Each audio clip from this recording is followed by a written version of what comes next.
Okay, welcome to exam feast. Hopefully आपकी तैयारी boards की बहुत अच्छी चल रही होगी। एग्ज़ाम्स में अभी सिर्फ 10 दिन का समय बचा है और अभी इस समय बच्चों के दिमाग में ये सवाल आ रहा होगा कि क्या हम 90 प्लस मार्क्स अचीव कर सकते हैं। तो यहाँ पर बेसिकली 3 कैटेगरीज़ में बच्चों को डिवाइड करते हैं। पहले वो बच्चे होंगे जिनकी तैयारी बहुत अच्छी होगी, जिन्होंने एनसीईआरटी को किया हुआ होगा, जिन्होंने प्रीवियस ईयर क्वेश्चन भी देख लिए होंगे और कुछ कुछ सैम्पल पेपर्स भी लगा लिए होंगे। तो वो बच्चे तो श्योर हो जाएं कि अगर उनकी तैयारी है तो उनके 90 प्लस मार्क्स आने ही वाले हैं, अगर वो बचे हुए 10 दिन को सही से यूटिलाइज़ कर लेते हैं और एक अच्छा रिवीजन कर लेते हैं, स्मार्टली तैयारी करके एक मेंटल पीस बनाते हुए अगर अपनी तैयारी को कंसिस्टेंसी के साथ लेके जाएंगे इन बचे हुए 10 दिन में, तो वो 90 प्लस मार्क्स को श्योर शॉट अचीव कर लेंगे। अब यहाँ पर कुछ बच्चे ऐसे होंगे जो एवरेज होंगे, जिनकी तैयारी एवरेज होगी। बच्चे कोई भी एवरेज नहीं होते, तैयारी हमेशा एवरेज होती है, याद रखें, ठीक है।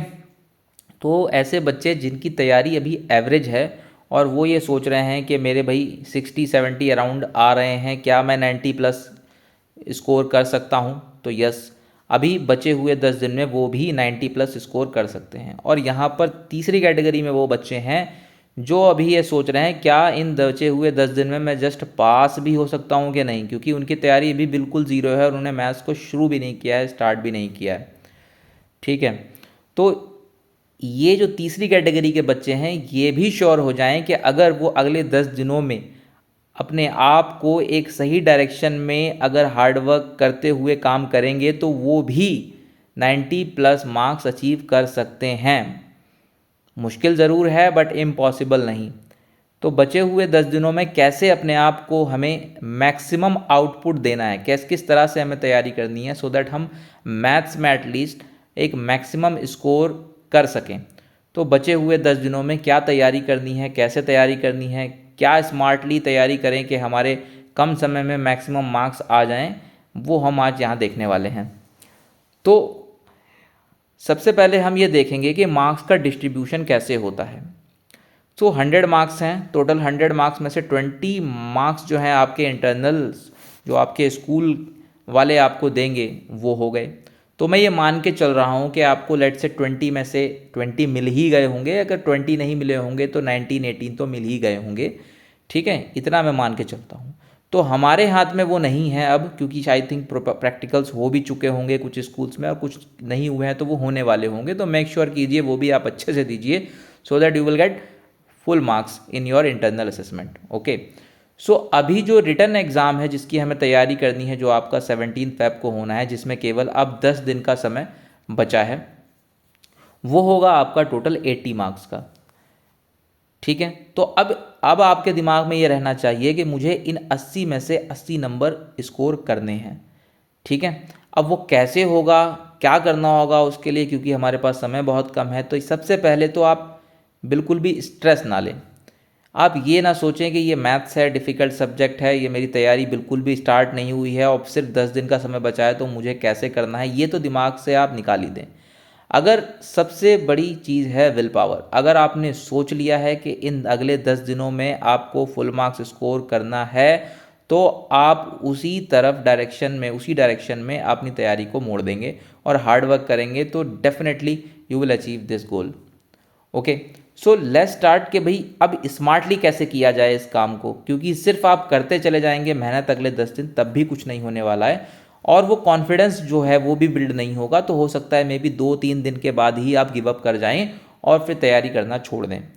तो एक मोटिवेशन भी बना रहे कि हाँ भाई मेरा ये पोर्शन कंप्लीट हो गया है और आपकी तैयारी सही डायरेक्शन में होगी तो आपको पता होगा कि हाँ मेरे इतने मार्क्स तो अब आ रहे हैं इतनी तैयारी करने के बाद, ठीक है। तो सबसे पहले हम देखेंगे मार्क्स डिस्ट्रीब्यूशन टोटल आपके 14 चैप्टर्स में किस तरह से किया जाता है, ठीक है। तो आपका जो चैप्टर 1 है वो आपका 6 मार्क्स का होगा, नंबर सिस्टम, ओके। उसके बाद में आपके जो अलजेब्रा है वो 20 मार्क्स की, और अलजेब्रा में कौन कौन से चैप्टर्स आते हैं, chapter number 2 polynomial, chapter number 3 linear equation, chapter number 4 quadratic equation, chapter number 5 AP. ये टोटल आपका 4 चैप्टर का एक ग्रुप है जो कि आपको टोटल 20 मार्क्स देगा, ठीक है। उसके बाद चैप्टर 7 आपको देगा 6 मार्क्स, कोऑर्डिनेट ज्योमेट्री। उसके बाद में 2 चैप्टर का एक ग्रुप है जो कि ज्योमेट्री के अंडर आएगा, chapter number 6, chapter number 10 triangle and circle, ये आपको टोटल 15 मार्क्स दे के जाएगा। उसके बाद ट्रिग्नोमेट्री के 2 चैप्टर हैं total, chapter number 8, chapter number 9, वो आपको देंगे टोटल 12 मार्क्स। मेंसुरेशन आपका chapter number 11, chapter number 12 area related to circle and surface area and volume, ये आपको टोटल 10 मार्क्स देगा। उसके बाद आपका स्टैटिस्टिक्स है चैप्टर नंबर 13 और प्रोबेबिलिटी, ये दोनों कंबाइंड चैप्टर्स आपको 11 मार्क्स देंगे। This is how marks distribution को आप देख सकते हैं यहाँ पर कि 80 मार्क्स को किस तरह से हमने डिस्ट्रीब्यूट किया है। ठीक है। अब दूसरी ये चीज़ है कि अब आपको शुरुआत कैसे करनी है। सबसे पहले टाइम मैनेजमेंट बहुत ज़रूरी है कि आप ये देखें कि अभी आपके पास टोटल नेक्स्ट 3-4 डेज़ में, क्योंकि अभी आपको सारे सब्जेक्ट्स पढ़ने हैं तो उसके अकॉर्डिंग टाइम मैनेज करेंगे आप। और 10 तारीख के बाद यानी कि 11 फेब से आप 11, 12, 13, उसके बाद में अप टू 16 फेब तक जो भी आपका टाइम होगा उसमें सिर्फ और सिर्फ मैथ्स ही पढ़ेंगे। मैं ये मान के चल रहा हूँ कि अगर आपका 17 फेब को एग्ज़ाम है तो कम से कम आप 4 से 5 दिन तो मैथ्स को ही देंगे। ठीक है। तो इसका मतलब ये हुआ अप टू 10th फेब आप सब कुछ पढ़ रहे होंगे और 10th फेब के बाद आप केवल और केवल मैथ्स ही पढ़ेंगे, because it takes time. Okay. So time distribution की अगर हम बात करें अप टू 10th फेब आपके पास टोटल 24 घंटे हैं, जिसमें से 8 घंटे आप सो गए आपने, ठीक है, 2 आवर्स आपने कोई दूसरे काम कर लिए, टोटल आपके पास बचते हैं 14 आवर्स। इन 14 आवर्स में मैं ये मान के चल रहा हूँ आपने 12 आवर्स भी इफ़ेक्टिव स्टडी कर ली, यानी कि इन 14 आवर्स में से 12 आवर्स आपने अगर निकाल दिए, ठीक है, मैं इसमें जो 2 घंटे हैं वो माइनस कर रहा हूँ सो दैट कि भाई आपने रिलैक्स कर लिया, म्यूज़िक सुन लिया, गेम खेल लिया, XYZ किसी से बात कर ली, घूम कर आ गए, कुछ भी कर लिया, वो सब इसमें आपने इंक्लूड कर लिया, तो इफेक्टिव स्टडी आवर्स आपके 12 आवर्स निकल के आए। अब इन 12 आवर्स में आपके टोटल 3 सेशन आपको लगाने हैं, सेशन 1, सेशन 2, सेशन 3। हर सेशन अलग अलग टाइम का होगा। फर्स्ट सेशन अगर आपने लगाया है तो ये 6 आवर का सेशन आपको देना होगा मैथ्स को, यानी कि 6 घंटे आप केवल और केवल मैथ्स पढ़ेंगे पर डे, यानी कि आप नेक्स्ट 3-4 डेज यानी कि 7th, 8th, 9th and 10th Feb तक ये रूटीन फॉलो करेंगे, जिसमें आपको मैथ्स पढ़नी है 6 आवर। ठीक।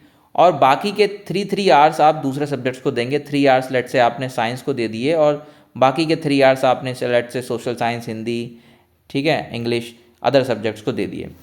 ठीक है। अब यहाँ पर ये जो 6 आवर्स का टाइम हमने डेडिकेट करा है मैथ्स को, उसको किस तरह से डिस्ट्रीब्यूट करेंगे आप।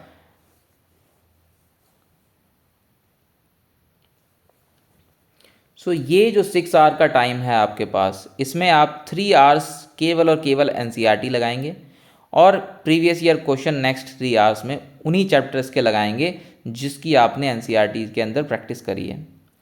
ठीक है। और अभी किस तरह से करना है हम उस पर आएंगे वापस, लेकिन अभी सिर्फ टाइम देख लीजिए आपको कितना कितना समय देना है मैथ्स को, किस तरह से बैठना है। ठीक है।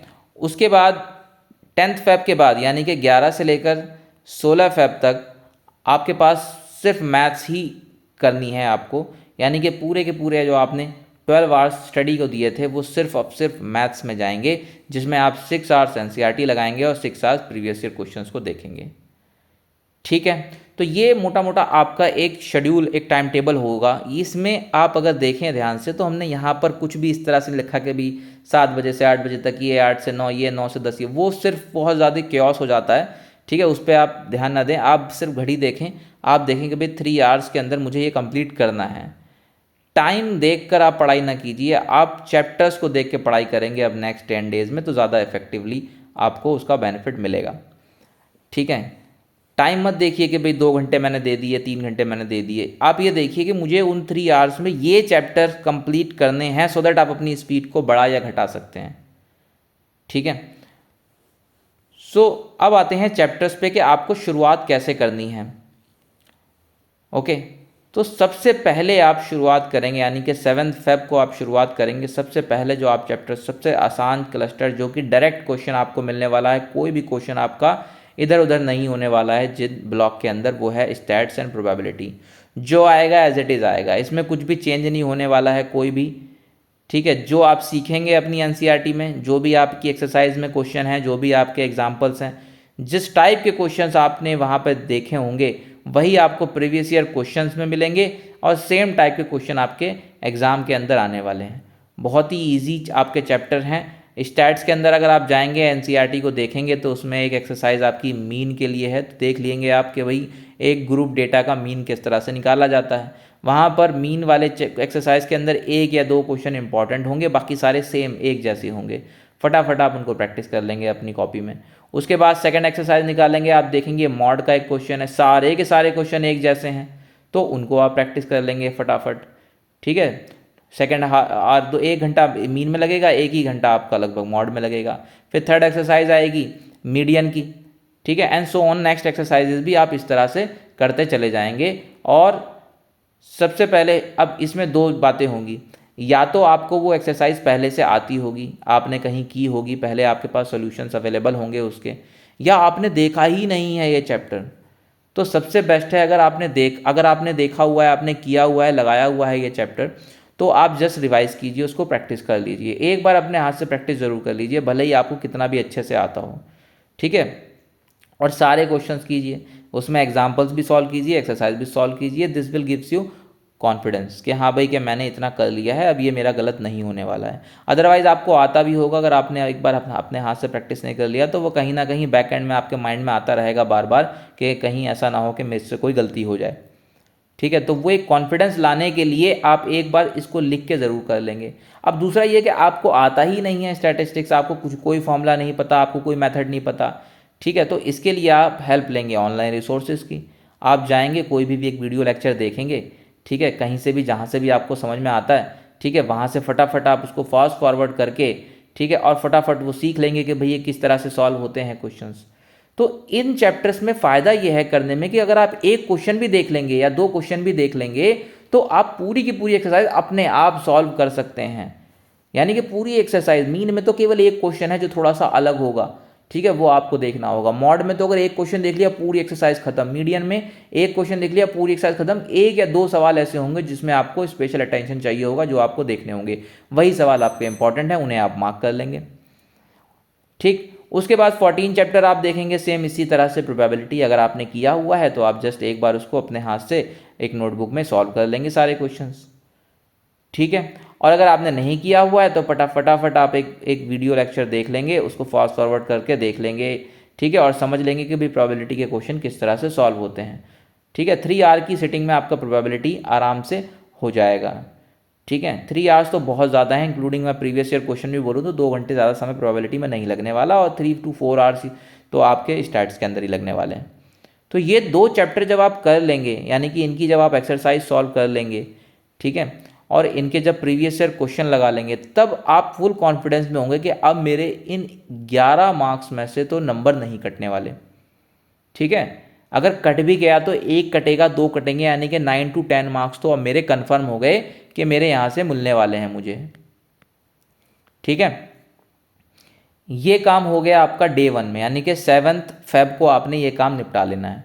फिर 8 तारीख को आपको क्या करना है कि आप उठाएंगे ये 2 चैप्टर्स ट्रिग्नोमेट्री के।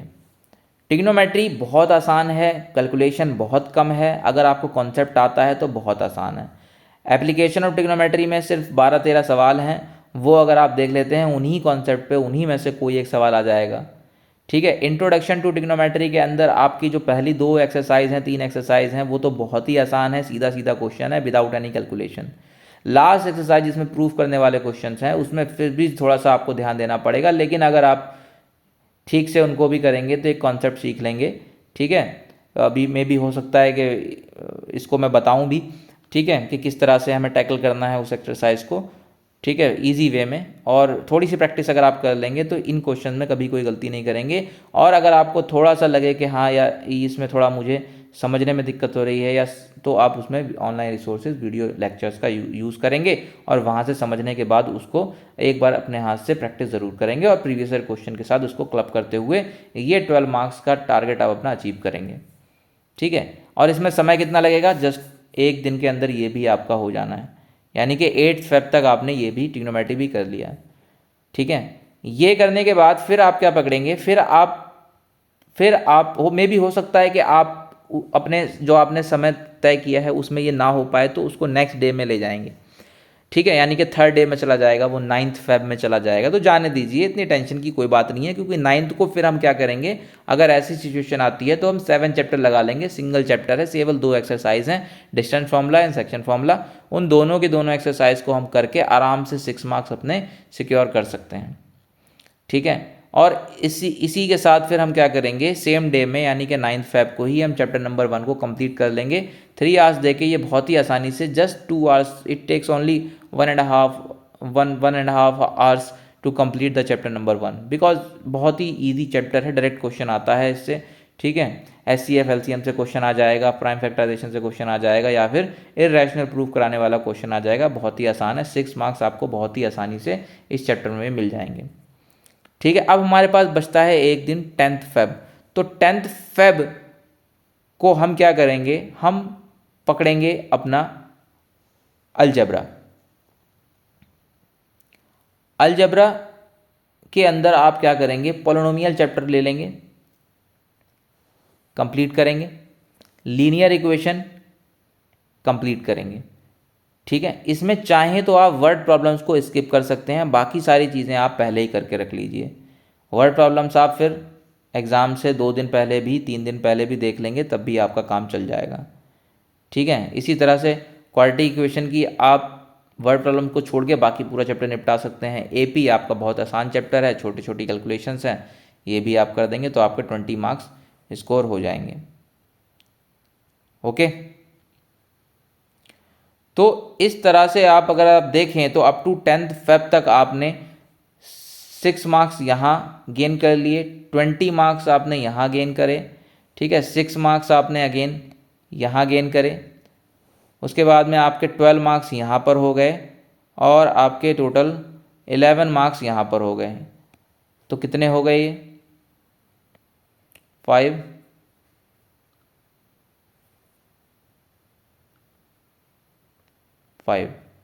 टोटल 55 मार्क्स आपके आउट ऑफ 80 यहाँ पर आपको हो जाएंगे।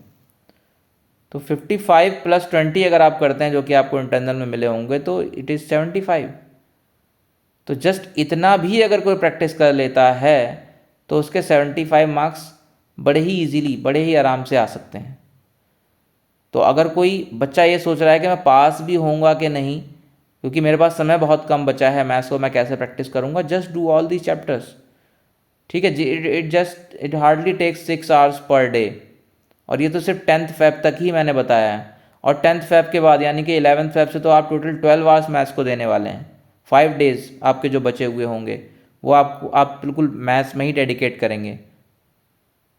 तो 75 मार्क्स, तो ये मान के चलिए अगर कोई बच्चा अभी फेल भी हो रहा है तो वो भी ला सकता है, वो भी अचीव कर सकता है, बस just doing the chapters only. अभी मैंने यहाँ पर एरिया रिलेटेड टू सर्कल नहीं, इसको मैंने नहीं टच किया है, यहाँ पर ज्योमेट्री की बात ही नहीं हुई है।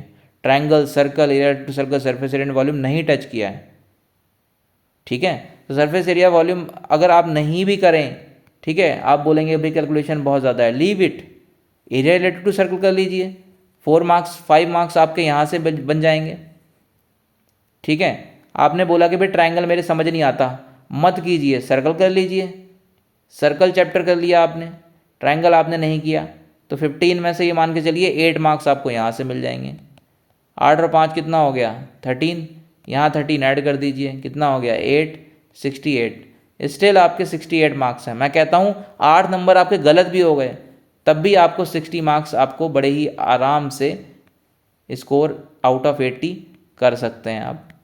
अब इसमें आप जोड़ लीजिए, 60 में आप 20 इंटरनल के, तो कितना हो गया 80। तो 80 मार्क्स तो कोई भी एवरेज बच्चा, इवन फेलियर बच्चा भी ला सकता है by just putting the hard work in the remaining 10 days only. बस मुद्दा ये है कि विल पावर है कि नहीं, लाना है कि नहीं, करना है कि नहीं। अब दूसरा ये कि भाई ये लगता है कहने में बहुत आसान है और करने में बहुत मुश्किल होगा, ऐसा नहीं है। अगर आप ठीक से बैठेंगे, और आजकल तो इतने रिसोर्सेज हैं आपके पास, एक टीचर से समझ में नहीं आ रहा है दूसरे से कर लीजिए, दूसरे से समझ में नहीं आ रहा है तीसरे से कर लीजिए, इतनी सारी चॉइसेस हैं आपके पास, इतने इतने अच्छे लोग हैं बताने के लिए, पढ़ाने के लिए, कहीं से भी आप देखेंगे तो आपको समझ में आएगा। बट आप देखेंगे तभी ना। अब आप देख रहे हैं वीडियो लेक्चर और साइड में कोई नोटिफिकेशन आ गया, आपने वो टैब खोल लिया और फिर बस रीलें स्क्रॉल हो रही हैं, तो थोड़ी कुछ होने वाला है। आपको बैठना पड़ेगा।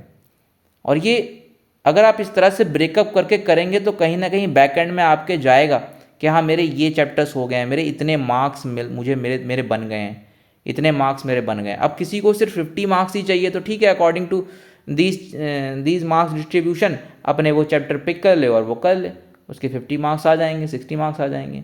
लेकिन मेरा ये कहना है कि अगर आप 80, 85, 90 तक जा सकते हैं तो क्यों ना जाया जाए।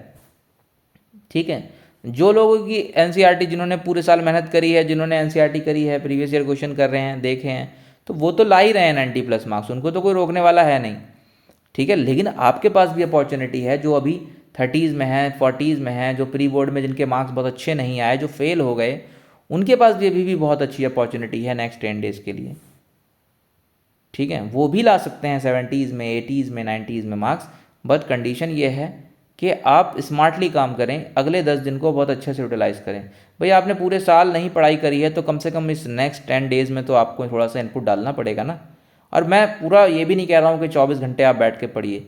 मैंने बताया आपको, सिर्फ आपको 12 आवर्स पर डे देने हैं और ये कोई बुरी डील नहीं है। आपको 12 घंटे मिल रहे हैं, 12 घंटे में से 8 घंटे सोइए, आप 4 घंटे कुछ भी कीजिए। ठीक है, तो इन 12 आवर्स को अगर आप ठीक से डेडिकेट कर देंगे, और मैथ्स को 12 आवर्स में से 6 आवर्स मैंने डिस्ट्रीब्यूट किए हैं अप टू 10th Feb, और आफ्टर 10th Feb आपको पूरे 12 आवर्स डेडिकेट करने हैं मैथ्स को। तो जो भी बची कुची कसर रह जाएगी अप टू 10th Feb में, वो आपकी 11, 12, 13, उसके बाद जो बचे हुए दिन हैं 4-5 दिन, उसमें आपको दे देना है टाइम। तो इस तरह से अगर आप करेंगे, अपने टाइम को डेडिकेट करेंगे, 6 hours NCERT, 6 hours previous year question. और प्रीवियस ईयर क्वेश्चन आपको चैप्टर वाइज करने हैं कि जैसे आपने लेट्स टेक एन एग्जांपल कि आपने स्टैटिस्टिक्स कंप्लीट कर लिया या प्रोबेबिलिटी कंप्लीट कर लिया, तो प्रोबेबिलिटी जैसे ही आप एनसीईआरटी कंप्लीट करते हैं सडनली, उसके बाद तुरंत आप प्रीवियस ईयर क्वेश्चन लगा दीजिए सेम डे पे, सो दैट आपको पता लग जाए कि हाँ आपने जो मेहनत करी है एनसीईआरटी लगाकर वो आपको काम आई कि नहीं आई। प्रीवियस ईयर क्वेश्चन लगाएंगे तो हो सकता है मे बी वहाँ पे आपको एक आध नया क्वेश्चन मिल जाए। ठीक है, और दूसरा ये है कि प्रीवियस ईयर क्वेश्चन लगा के आप समझ लेंगे कि लैंग्वेज ऑफ क्वेश्चन क्या होती है, क्वेश्चन की लैंग्वेज कैसी आती है पेपर में। ठीक है, एनसीईआरटी की लैंग्वेज ही आएगी, ये नहीं है कुछ अलग ही लैंग्वेज आ जाएगी। लैंग्वेज इन द सेंस कि क्वेश्चन को किस तरह से वो घुमा भी सकता है, खासकर एमसीक्यूज़ में या फिर केस स्टडी वाले क्वेश्चन में। 3 मार्क, 4 मार्क, 2 मार्क क्वेश्चन के अंदर तो वो सिंपल क्वेश्चन ही देता है, डायरेक्ट जैसा एनसीईआरटी में है एग्जैक्ट कॉपी पेस्ट हो जाता है। ठीक है, so this is how you can do all this things very easily. ठीक है, तो थोड़ा सा टाइम दीजिए, डेडिकेशन लगाइए और आपको आउटपुट मिलेगा। अगर आप अगले 10 दिन में अच्छे से काम कर लेते हैं, you will definitely get a good score in maths. ठीक है, as well as other subjects, दूसरे सब्जेक्ट्स में भी आप इस तरह से प्लानिंग करके अगर काम करेंगे तो वहाँ भी आप अचीव कर सकते हैं, कोई बड़ी बात नहीं है। बट मैथ्स की तो मैं गारंटी लेता हूँ कि स्टिल मैथ्स में तो आप आराम से 80-90% मार्क्स ईजिली ला सकते हैं। अगर आपने बिल्कुल भी पढ़ाई नहीं करी है, आप प्री बोर्ड में आप फेल हो गए हैं, प्री बोर्ड में आपके मार्क्स बहुत ख़राब आए हैं, अगर 10 दिन में अपने चैप्टर्स को पिक करके इस मार्क्स डिस्ट्रीब्यूशन के हिसाब से, ठीक है, वीडियो लेक्चर्स का सहारा लेकर, ठीक है, अगर आप सही से तैयारी करें तो इजीली आपका काम बन सकता है। जस्ट पिक योर चैप्टर्स, आप उठाइए वो चैप्टर्स और अपने रिसोर्सेज को लिमिट कीजिए, और रिसोर्सेज केवल अभी 2 ही रखिए अपने पास, वही आप कर लें तो काफ़ी है। Number 1 resource is NCERT, your NCERT book, NCERT exercises, NCERT solved examples including solved examples, remember, and then go for previous year question. और प्रीवियस ईयर क्वेश्चन कहाँ मिलेंगे? प्रीवियस ईयर क्वेश्चन जो चैप्टर वाइज हैं वो आपको कहीं भी किसी भी ऑनलाइन रिसोर्स, ऑनलाइन प्लेटफॉर्म से अवेलेबल हैं, या फिर आपके पास इतने सारे पब्लिशर्स हैं उनके पास उनकी कोई भी आप बुक ले सकते हैं जिसके अंदर चैप्टर वाइज आपको एक जगह पर इकट्ठा करके दिए होते हैं। ठीक है, बट पॉइंट ये आप याद रखेंगे कि आपको चैप्टर वाइज ही करने हैं प्रीवियस ईयर क्वेश्चन। ठीक है, क्लियर? ओके, और इसके बाद जब आपकी प्रिपरेशन हो जाएगी देन वी विल सी कि हाँ भाई कि एक पेपर को किस तरह से सॉल्व किया जाता है, कौन सा सेक्शन पहले करना है, कौन सा बाद में करना है, we will see in some other class. Okay, First of all, you have to complete your NCERT and previous year question according to this marks distribution and according to the time management as we discuss in this class. Okay, चलिए भाई तैयारी में लग जाइए. All the very best. और positive रहिए थोड़ा सा. जितना पॉजिटिव होकर आप काम करेंगे, जितना खुश रह के आप काम करेंगे, उतना ही ये काम अच्छा होगा. जितना आप स्ट्रेस लेके करेंगे, इसको बोझ बना लेंगे काम को, उतना मज़ा नहीं आएगा. ठीक है. एक्साइटमेंट, एक एक्साइटमेंट होनी चाहिए आपके अंदर कि हाँ मुझे अचीव करना है ये स्कोर और मैं कर सकता हूँ और ये डूएबल है. अरे भाई मैं कह रहा हूँ तो डूएबल होगा तभी तो बोल रहा हूँ. ठीक है. ये डूएबल है, बहुत आसान है. ठीक है. ओके, चलिए मिलते हैं.